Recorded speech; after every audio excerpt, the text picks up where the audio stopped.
ம். Hi, hello. எல்லாருக்கும் இனிய இரவு வணக்கம். இன்னைக்கு எங்கள் வீட்டில் தோசை தான். வாங்க, தோசை, சாம்பார், எள்ளு பொடி. நான் ஒரு டிப்ஸு கேள்விப்பட்டேன். என்னென்னா, பால் பொங்கும் போது கட்டை கரண்டி இருக்குல்ல, தோசை சுடுவோம். நம்ம நான்ஸ்டிக்கில் யூஸ் பண்ணுவோம்ல கட்டை கரண்டி, அதை மேலே வச்சுட்டா பால் பொங்காதாமா பாருங்கள். நான் பாலை வச்சு 5 நிமிஷம் ஆச்சு. என்னென்னா, இந்த பால் நான் சாயங்காலம் வாங்கின பால். அதில் ஒரு 2-3 கிளாஸ் ஊற்றியாச்சு. மிச்சம் இருக்கிறது தான். இது பொங்கி மேலேயே வரல. அதனால் நாளைக்கு ட்ரை பண்ணி பார்க்குறேன் கண்டிப்பாக. இப்போ நான் பால் அமர்த்திட்டேன்.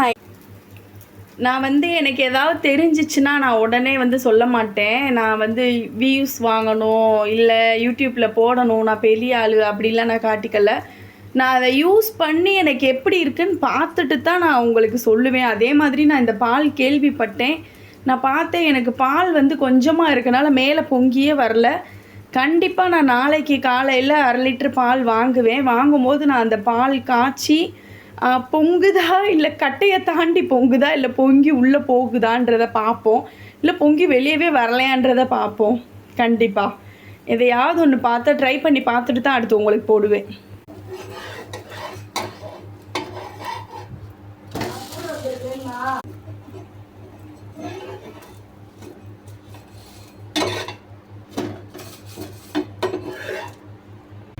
இப்போ எனக்கு அந்த பால் வீடியோ ஞாபகம் வந்ததே எப்படின்னா, பையனுக்கு தோசைக்கு பால் கேட்டான். சாம்பார் வேண்டாம் சொன்னான், டெய்லி சாம்பாராக இருக்குன்னு.